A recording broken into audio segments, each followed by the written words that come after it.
In the NBA, there are rules and guidelines that each team and individual has to follow.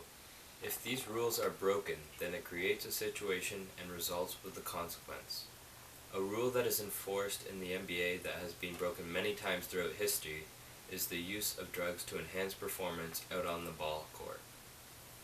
Players and coaches are not permitted to smoke, inhale, use orally, or inject any substance that will affect their skills. In past NBA history, there has been a trend of people being both suspended and banned from the NBA. The NBA has created a system in which penalties are handed out if caught with the traces of drugs within the body. The first offense is a 5-game suspension and placed in the league's anti-doping program. The second offense is a 10-game suspension and ongoing program support. The third offense is a 25-game suspension plus more ongoing program support. And the fourth offense is a catastrophic 2-year suspension. This is a long period of time, and possibly long enough for the affected player to lose talent and skills. The NBA is also able to hand out large fines depending on the condition. The NBA usually conducts around 2 to 3 drug tests throughout the season. I personally believe that there should be a separate basketball program exclusively for those who use drugs to enhance their performance out on the ball court. I would name this program NBDPA, National Basketball Drug Performance Association. This notion would be beneficial for all parties, both the drug-using players, the non-drug-using players, the ones who conduct the drug tests, the outsiders, and the NBA as a whole. Firstly, this would benefit the players of the sport because it separates the users from the non-users, so it becomes fair play in both leagues. These players will not have to be fined or suspended because they will have another option to turn to. Secondly, it would benefit the players because it gives them the opportunity to try a new sport/version of basketball, played with players that have the same view on drugs as they do.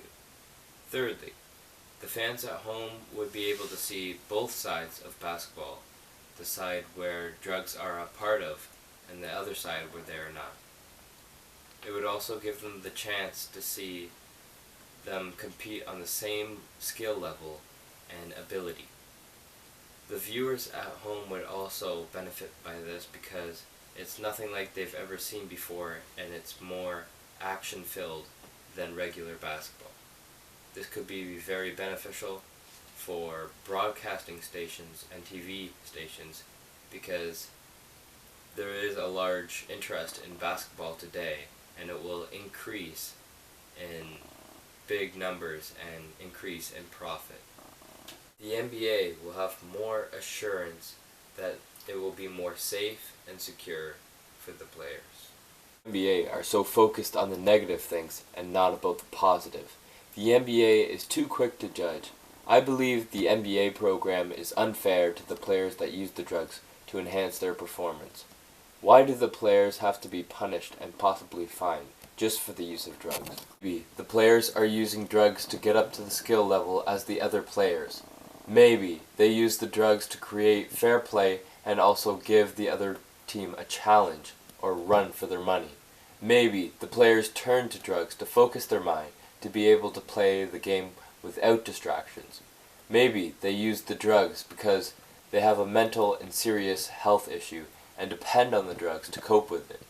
It is very highly unlikely that people use drugs to change their thinking in the game of basketball to discover new strategies, techniques, and tactics to get better in the game of basketball. Overall, I think we should just let drug users use their drugs because it is proven to be favorable in the development of their basketball skills. It would be crazy to think that people and athletes use drugs to create unfair advantage for the other players.